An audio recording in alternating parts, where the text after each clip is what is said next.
അങ്ങനെ ദാ ഈ കൊല്ലത്തെ റമദാനും വന്നു. അങ്ങനെ ആദ്യത്തെ നോമ്പാണ് കേട്ടോ. ആദ്യത്തെ നോമ്പ് എല്ലാവരും കൂടെ ചെയ്യാമെന്നാണ് നമ്മളെല്ലാവരും തീരുമാനിച്ചിട്ടുള്ളത്. അങ്ങനെ അതിൻ്റെ ഓരോ ഒരുക്കങ്ങളിലാണ് കേട്ടോ. ഇങ്ങനെ എല്ലാവരും കൂടെ ഒരുമിച്ച് കൂടുന്ന സമയത്ത് നമ്മുടെ തറവാട്ടിലുണ്ടായിരുന്ന കാര്യങ്ങളും ആ സമയത്തെ ഓർമ്മകളൊക്കെ നമുക്കിങ്ങനെ മനസ്സിൽ വരുവേ. അങ്ങനെയുള്ള ഓർമ്മകളൊക്കെ അയവറുത്ത് പരസ്പരം അത് ഷെയർ ചെയ്ത് അങ്ങനെയാണ് കേട്ടോ നമ്മുടെ ഇന്നത്തെ പണികളൊക്കെ ചെയ്യുന്നത്. ഇന്ന് ആദ്യത്തെ നോമ്പും അതേപോലെ തന്നെ മൂത്തച്ഛൻ്റെ ചെറിയ കുട്ടിയുടെ ഫസ്റ്റ് ബർത്ത്ഡേയും കൂടിയാണ്. അപ്പം രണ്ടും കൂടെയാണ് കേട്ടോ ഇന്നത്തെ ദിവസത്തെ പ്രത്യേകത. ഇന്നത്തെ പണികൾ ഞാനും എൻ്റെ 3 മൂത്തച്ചികളും പിന്നെ ഇപ്പിയും കൂടെ ചേർന്നിട്ടാണ്. അതിൻ്റെ കൂട്ടത്തിൽ നമ്മുടെ കുട്ടീസും ഉണ്ട് കേട്ടോ. എല്ലാവരും ഉള്ളതുകൊണ്ട് തന്നെ നമ്മുടെ പണികളൊക്കെ ഷെയർ ചെയ്തിട്ടാണ് നമ്മൾ ചെയ്യുക. അത് പിന്നെ അങ്ങനെ തന്നെയാണല്ലോ. അപ്പോൾ എല്ലാവരും അവരവരുടെ ജോലികളിൽ ഭയങ്കരമായിട്ട് തിരക്കിലാണ്. ഇന്നത്തെ ഷെഫ് അല്ലെങ്കിൽ ഇന്നത്തെ കുക്ക് നമ്മുടെ ഉപ്പയാണ് കേട്ടോ.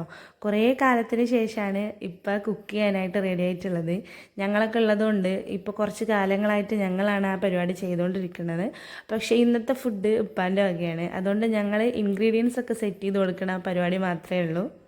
എല്ലാവരും കൂടെ ഒരുമിച്ചാവുമ്പോൾ എല്ലാവരുടെയും അഭിപ്രായം കണക്കിലെടുത്തിട്ടാണ് നമ്മൾ എന്തൊക്കെ ഉണ്ടാക്കണം, എങ്ങനെയൊക്കെ ഉണ്ടാക്കണം, എപ്പോൾ ഉണ്ടാക്കണം എന്നൊക്കെ ആലോചിക്കുന്നത് കേട്ടോ. അപ്പോൾ എല്ലാവരും കൂടെ ചേർന്നിട്ടുള്ള തീരുമാനമാണ് നമ്മുടെ ഇങ്ങനെയുള്ള സാഹചര്യങ്ങളിലൊക്കെ പരിഗണിക്കാറ്. ഇന്നത്തെ നമ്മുടെ മെനു വളരെ വ്യത്യസ്തമാണ്. എല്ലാ റമദാനെയും വെച്ച് നോക്കുകയാണെങ്കിൽ ആർക്കും എണ്ണക്കടിയൊന്നും വേണ്ടെന്നാണ് ഭൂരിപക്ഷം. അതുകൊണ്ട് നമ്മൾ എണ്ണപ്പലഹാരങ്ങളൊന്നും ഉണ്ടാക്കിയിട്ടില്ല.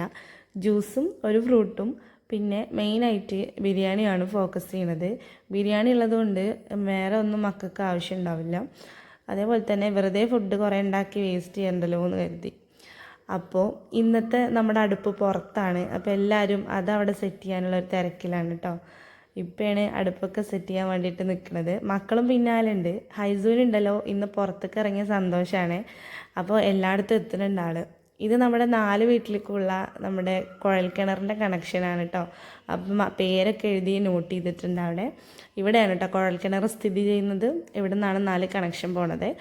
അങ്ങനെ നമ്മൾ അടുപ്പൊക്കെ സെറ്റ് ചെയ്ത് കുക്കിങ്ങിലോട്ട് കടന്നിട്ടുണ്ട്. ഫസ്റ്റ് തന്നെ നമ്മൾ ചിക്കനൊക്കെ ഒന്ന് മാരിനേറ്റ് ചെയ്ത് വെച്ചൊന്ന് ഫ്രൈ ചെയ്യാണ് കേട്ടോ. കുറച്ച് നേരമായിട്ടൊക്കെ റെഡിയാക്കി വെച്ചിട്ട് അപ്പോൾ അത് ഫ്രൈ ആണ്. ചിക്കൻ പൊരിച്ച് നമ്മളൊരു മസാലയൊക്കെ സെറ്റ് ചെയ്ത് വേറെ റൈസും സെറ്റ് ചെയ്യുക എന്നുള്ള പരിപാടിയാണ്. അങ്ങനെ നമ്മുടെ ഓരോരോ കാര്യങ്ങളിങ്ങനെ ചെയ്യാണ് കേട്ടോ. നമ്മൾ എന്തെങ്കിലും ചെയ്യുമ്പോൾ അതുമായിട്ട് മാത്രം നിൽക്കാൻ പറ്റില്ല. അതിൻ്റെ ഇടയിൽ കൂടെ വേറെ എന്തെങ്കിലുമൊക്കെ പരിപാടി വരും. ഇവിടെ ഒരാൾ സ്കൂളൊക്കെ വിട്ട് വന്നിട്ടുണ്ട്. മക്കളൊക്കെ നോമ്പെടുത്തിട്ട് സ്കൂളിൽ പോയിട്ടാണ്. അപ്പോൾ ഭയങ്കര ഒരു ക്യൂരിയോസിറ്റി ഉണ്ടായിരുന്നു കേട്ടോ തിരിച്ചു വരുമ്പോൾ എന്തായിരിക്കും എന്നുള്ളത്. ഫസ്റ്റ് നോമ്പായതുകൊണ്ട് അങ്ങനെ എല്ലാവരും വീണ്ടും ഓരോരോ പണിയിൽ ഏർപ്പെട്ടിട്ടുണ്ട്. പുറത്തും അകത്തുമായിട്ടാണ് കേട്ടോ നമ്മുടെ വർക്കുകളൊക്കെ നടക്കുന്നത്. അതുകൊണ്ട് കുറേ അങ്ങോട്ടും ഇങ്ങോട്ടും നടക്കാനുണ്ടായിരുന്നു. മെയിനായിട്ട് ഇപ്പോൾ ഇന്നത്തെ ഫ്രൂട്ട് വാട്ടർ മെലനാണ് കേട്ടോ. അപ്പം അതൊക്കെ ഒന്ന് കട്ട് ചെയ്തെടുക്കുന്നുണ്ട്. നമ്മുടെ ചാനലിലെ ആദ്യത്തെ വീഡിയോ റമദാനിലാണ് കേട്ടോ ഞാൻ ഇടുന്നത്. ഫസ്റ്റ് ഡേ റമദാനിലാണ് ഞാൻ അപ്ലോഡ് ചെയ്തത്. അന്ന് ഞാൻ ഈ വീട്ടിലായിരുന്നു കേട്ടോ. അപ്പം നമ്മുടെ വീടിരിക്കലും ഒന്നും കഴിഞ്ഞിട്ടുണ്ടായിരുന്നില്ല. അപ്പം ഈ വീട്ടിലെ നമ്മളെ കുറേ വ്ളോഗ് നമ്മുടെ ചാനലിൽ കിടക്കുന്നുണ്ട്. അപ്പോൾ ഞാനിവിടെ ഇരുന്ന് ഇങ്ങനെ ഓരോ പണികൾ ചെയ്യുമ്പോൾ എനിക്ക് ആ കാര്യങ്ങളും അന്നത്തെ നമ്മൾ ഒരുമിച്ച് ഉണ്ടായിരുന്ന സമയമൊക്കെ ഇങ്ങനെ ഓർമ്മ വരും കേട്ടോ. ഞാൻ ഏറ്റവും കൂടുതൽ ഒരുമിച്ച് നിന്നിട്ടുള്ളത് ഇവിടുത്തെ മൂത്തച്ചിയായിട്ടാണ് കേട്ടോ. ഞാൻ കല്യാണം കഴിഞ്ഞ ഒരു ടൈമിൽ മൂത്ത ആൾ പെട്ടെന്ന് വേറെ വീട് വെച്ച് പോയി. അത് കഴിഞ്ഞിട്ട് പിന്നെ രണ്ടാമത്തെ ആളായിരുന്നു. അത് കഴിഞ്ഞിട്ട് മൂന്നാമത്തെ ആൾ വന്നു. പിന്നെ നമ്മൾ വീട് തറവാടൊക്കെ പൊളിച്ചപ്പോൾ വീണ്ടും നമ്മൾ ഷിഫ്റ്റായി. അപ്പോൾ ഞാൻ വീണ്ടും ഇവിടെ എത്തി. അങ്ങനെ ഞാനും ഇവിടുത്തെ മൂത്തച്ചിയാണ്. ഞങ്ങൾ ഒരുമിച്ച് കുറേ നിന്നിട്ടുണ്ട്. അങ്ങനെ മുത്തച്ചീസ് 2 പേരും കൂടെ നമ്മുടെ പൈനാപ്പിൾ ജ്യൂസൊക്കെ ശരിയാക്കുന്നുണ്ട്. ഈ ബർത്ത്ഡേകൾ നല്ല ഉറക്കാണ് കേട്ടോ. എൻ്റെ ഐസ് ഏരിയനൊക്കെ അലഞ്ഞ് തിരിഞ്ഞ് വന്ന് വെള്ളമൊക്കെ കുടിച്ച് കയറ്റുന്നുണ്ട്. ഇടയ്ക്കിടയ്ക്ക് നോമ്പ് തുറക്കലുണ്ട് കേട്ടോ. ഇതേപോലെ സ്കൂൾ വിട്ട് വന്നപ്പോൾ വെയ്യ കുഴങ്ങുകയാണെന്നൊക്കെ പറഞ്ഞിട്ട് ഒരാളിവിടെ വെള്ളമൊക്കെ കോരി ഒഴിച്ച് നിൽക്കുന്നുണ്ട്. ഞാനിപ്പോൾ നടന്നിട്ടാണ് സ്കൂൾ വിട്ട് വരാറ്. അതുകൊണ്ട് തന്നെ ഭയങ്കര ടാസ്ക്കാണ് കേട്ടോ അത് നോമ്പ് വിട്ട് നടക്കുക എന്നുള്ളത്. പണ്ട് ഞാനും ഇതേപോലെ സ്കൂളൊക്കെ നോമ്പൊക്കെ എടുത്ത് പോയിട്ട് തിരിച്ചു വരുമ്പോഴത്തേനും അത് മുറിക്കണം എന്നുള്ള തീരുമാനമായിട്ടാണ് ഞാൻ വരിക. പിന്നെ അങ്ങനെ മുറിക്കാതെ അന്നത്തെ ദിവസം അവിടെ നോമ്പ് കംപ്ലീറ്റ് ആക്കും കേട്ടോ. നമ്മുടെ ഇന്നത്തെ നോമ്പ് തുറയിൽ ഒരാൾ മിസ്സിങ് ആണ്. ആളെന്തായാലും നാട്ടിലില്ല, വിദേശത്താണ്. അപ്പം പല റമദാനിലും പല പെരുന്നാളിലും ആളുടെ അഭാവം നമുക്ക് കാണാൻ പറ്റും. എന്നാലും നമ്മുടെ അടുത്ത വിശേഷങ്ങളൊക്കെ വീഡിയോ കോൾ വഴിയും ഓഡിയോ കോൾ വഴിയും വീഡിയോസ് വഴിയൊക്കെ ആൾ കറക്റ്റായിട്ട് അറിയാറുണ്ട് കേട്ടോ. ഇന്നത്തെ നോമ്പ് നമ്മൾ ടെറസിൻ്റെ മേലെയാണ് സെറ്റ് ചെയ്യണത്. അതുകൊണ്ട് എല്ലാവരും ബാങ്ക് കൊടുക്കാൻ സമയമായപ്പോൾ എല്ലാം പെറുക്കി മേലേക്ക് പോവുകയാണ്. എല്ലാവരും കൂടെ ഇരിക്കാനുള്ളൊരു സൗകര്യം മേലെയാണ് കേട്ടോ ഉണ്ടാവുക. ഇവിടെ ആണെങ്കിൽ പാടായതുകൊണ്ട് നല്ല ഭംഗിയാണ് കാണാൻ വേണ്ടിയിട്ട്. ഇപ്പോൾ ചൂടുണ്ട് കുറച്ച്, പക്ഷേ ഇവിടെ വന്നിരിക്കുമ്പോൾ നല്ലൊരു സുഖമൊക്കെ ഉണ്ട് കേട്ടോ.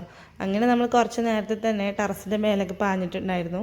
അങ്ങനെ മക്കളൊക്കെ ഒന്ന് സെറ്റാക്കി ഒന്ന് റെഡിയാക്കണമല്ലോ, അതിന് വേണ്ടിയിട്ടാണ് കേട്ടോ. പക്ഷേ എനിക്ക് നല്ല ടെൻഷൻ ഉണ്ടായിരുന്നു, ഹൈസ് ഉള്ളതുകൊണ്ട് ഓനെങ്ങാനും എവിടെയെങ്കിലും പോയി എത്തി നോക്കുമെന്നൊരു ടെൻഷൻ ഉണ്ടായിരുന്നു കേട്ടോ. അങ്ങനെ ബാങ്കൊക്കെ വിളിച്ച് നമ്മൾ നോമ്പൊക്കെ തുറന്നു. അങ്ങനെ മാസമൊക്കെ കണ്ട് നിൽക്കുകയാണ്. ഭയങ്കര തിരക്കായതുകൊണ്ട് ആ സമയത്ത് കുറച്ച് വീഡിയോസ് ഒന്നും എടുക്കാൻ പറ്റിയില്ല. ഇല്ലെങ്കിൽ മക്കളൊക്കെ ഓരോന്നോരോന്ന് താഴത്തേക്ക് ചാടും കേട്ടോ. ഇമ്മമാർക്കാണെങ്കിൽ ഭയങ്കര ടെൻഷനാണ് മക്കളെല്ലാവരും കൂടെ ഇതിൻ്റെ മേലെ കയറി നിൽക്കുന്നത്. അങ്ങനെ കുറച്ച് സമയത്തിന് ശേഷം നമ്മൾ ഫുഡൊക്കെ കഴിച്ചു. നിസ്കാരമൊക്കെ കഴിഞ്ഞിട്ടാണ് കേട്ടോ ഫുഡൊക്കെ കഴിക്കാനായിട്ട് നിന്നത്. അത് കഴിഞ്ഞിട്ട് ബർത്ത്ഡേ ആയതുകൊണ്ട് ചെറിയൊരു കേക്ക് കട്ടിങ് ഉണ്ടായിരുന്നു. ഫസ്റ്റ് ബർത്ത്ഡേ അല്ലേ, അപ്പോൾ മക്കൾക്ക് കേക്ക് കട്ട് ചെയ്തിട്ടില്ലെങ്കിൽ ബർത്ത്ഡേക്ക് എന്തോ നഷ്ടപ്പെട്ട പോലെയാണ്. അപ്പോൾ അവരുടെ സന്തോഷത്തിന് വേണ്ടിയിട്ട് ഒരു കേക്കൊക്കെ സെറ്റ് ചെയ്തിട്ടുണ്ടായിരുന്നു. അങ്ങനെ നോമ്പ് തുറക്കണേക്കാളും തിരക്കാണ് കേക്ക് കട്ട് ചെയ്യുമ്പോൾ. മക്കളെല്ലാവരും കൂടെ മാനേജ് ചെയ്യുക എന്നുള്ളത് ഭയങ്കര ബുദ്ധിമുട്ടാണ്. ഈ 1 വയസ്സായതിനെ കേക്ക് കട്ട് ചെയ്യിപ്പിക്കാനും ഫോട്ടോ എടുക്കാനൊക്കെ നിർത്തുന്നത് ഭയങ്കര ടാസ്ക്കാണല്ലോ. അങ്ങനെ എല്ലാവരും കൂടെ ആ ബർത്ത്ഡേ ഞങ്ങൾ അടിപൊളിയാക്കിട്ടോ. ഇനിയിപ്പോൾ ഈ റമദാൻ തന്നെ എല്ലാവരും കൂടെ ചേർന്നിട്ട് ഇനിയും ദിവസങ്ങൾ വരുന്നുണ്ട് കേട്ടോ. അപ്പോൾ അന്നത്തെ ദിവസങ്ങളൊക്കെ ഞാൻ ഷെയർ ചെയ്യുന്നുണ്ട്. എല്ലാവരും കൂടെ അതൊക്കെ കട്ട് ചെയ്തിട്ട് നമ്മുടെ ബർത്ത്ഡേയും ഒന്നാമത്തെ നോമ്പും ഒക്കെ ഇത് അവിടെ കഴിഞ്ഞിട്ടുണ്ട്. നമ്മുടെ ഈ വീഡിയോ ഇഷ്ടപ്പെടാന്നുണ്ടെങ്കിൽ എല്ലാവരും ലൈക്ക് ചെയ്യാനും ഷെയർ ചെയ്യാനും ചാനൽ സബ്സ്ക്രൈബ് ചെയ്യാനും മറക്കരുത്. ഇൻഷാ അല്ലാ ഇനിയുള്ള റമദാൻ വീഡിയോസ് നമ്മുടെ വിശേഷങ്ങളൊക്കെ ആയിട്ട് വേറൊരു വീഡിയോയിൽ കാണാം. അപ്പോൾ അതുവരെ എല്ലാവർക്കും ടാറ്റാ.